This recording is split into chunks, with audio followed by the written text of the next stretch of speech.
یہ کتاب مقبول بارگاہ مصطفیٰ صلی اللہ علیہ وسلم ہے۔ اس کتاب نے نہ جانے کتنے چہروں سے پردے ہٹائے ہیں۔ یہ کتاب افراط و تفریط سے بچانے والی ہے، اور یہ کتاب عقیدہ اہل سنت کی وضاحت بھی ہے، اور تصوف کی آڑ میں پھیلنے والے ہر برائی کا اس میں جواب بھی ہے، حتیٰ کہ رافضیت اور تفضیلیت کا بڑا زبردست تعاقب بھی ہے۔ اس کا جو پہلا سنبلہ ہے وہ انتہائی لاجواب ہے اور پڑھنے سے تعلق رکھتا ہے۔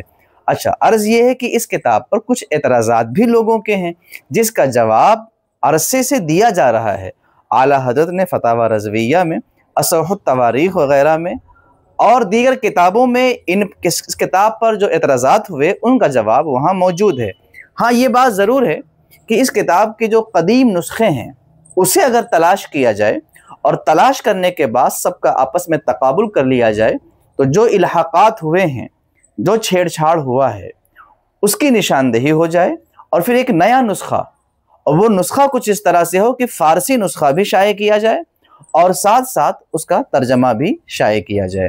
ابھی فی الحال جو ترجمہ موجود ہے اور جو نسخے موجود ہیں، یہ وہ نسخے ہیں جو شاہ فضل الرحمن گنج مراد آبادی رحمۃ اللہ تعالی علیہ کے بیٹے نے شائع کروایا تھا۔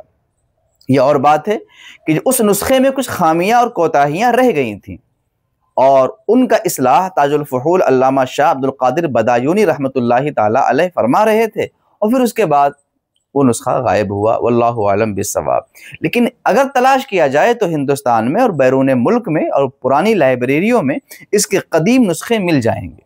ہونا بھی چاہیے کہ اتنی لاجواب اور بے مثال اور مقدس کتاب جو مقبول بارگاہ مصطفیٰ ہے اس کی اشاعت ہونی چاہیے۔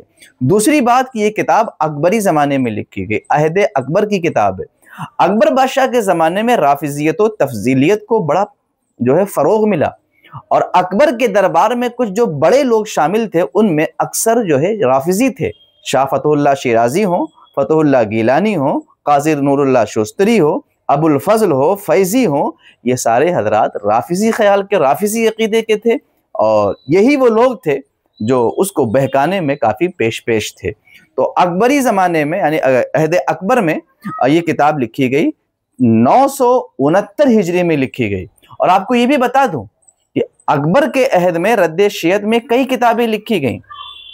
شاہ سرکار مجدد الفسانی نے بھی اپنے مکتوبات میں جگہ جگہ روافض و تفضیلیہ کا تعاقب کیا، اور 2 مستقل رسالے حضرت مجدد الفسانی نے رد رافضیت میں لکھے ہیں۔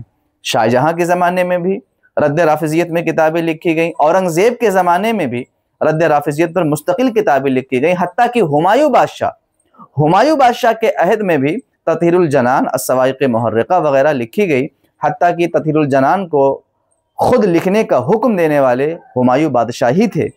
تو میں یہ آپ کو بتانا چاہ رہا ہوں کہ یہ کتاب بڑی مقدس ہے اور بڑا جواب کتاب ہے، بڑی پیاری کتاب ہے، افراط و تفریط سے بچانے والی کتاب ہے۔ کاش اس کے قدیم نسخے تلاش کر کے، تقابل کر کے اور ان کو شائع کر دیا جائے۔